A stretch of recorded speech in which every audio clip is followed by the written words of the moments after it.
ঢাকা ক্যাপিটালসের মালিক সাকিব খান দল কেনার আগে তিনি একটি কমিটমেন্ট করেছিলেন, যদি এবার তারা বিপিএল চ্যাম্পিয়ন হতে পারে তাহলে আইপিএলের কলকাতার সাথে তারা একটি ম্যাচ খেলবে। তবে তার এই আশার মধ্যে পানি ছিটিয়ে ফেলেছে আমাদের সুজাদা। আমি সুজনকে সুজাদা বলি, যেটা ঢাকা ক্যাপিটালসের কোচ।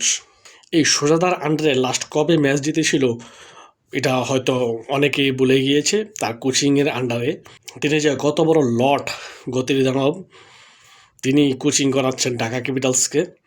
তো ঢাকা ক্যাপিটালসের যারা ভক্তরা আছে তারা তাকে ইচ্ছামতো দিতে পারেন, সমস্যা নেই।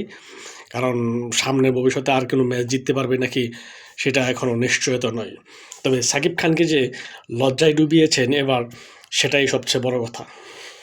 কারণ তিনি খুব আশা করে আসছিলেন, তার মুখে চুনকালি মেখেছে ঢাকা ক্যাপিটালসের প্লেয়াররা। এখানে যেত বাজে বাজে বোলিং আছে সবগুলো রয়েছে এবার।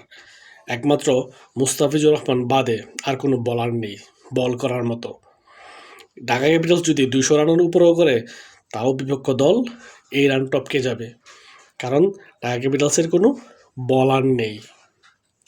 যাই 2-1 ব্যাটার রয়েছে, লিটন দাস, সাব্বির রহমান, তারা যদিও রানে ফিরেছিল কিন্তু বলার নেই, যার কারণে তাদের এই বাজে অবস্থা। তবে 7 নম্বর পজিশনের জন্য এখন ঢাকাই রয়েছে। তবে সিলেট আজকে তাদের প্রথম জয়টি পেয়েছে ঢাকা ক্যাপিটালসের বিপক্ষে। আশা করতেছি সিলেট ভালো খেলা দেখাবে পরবর্তীতে, কিন্তু ঢাকার কোনো আশা নেই।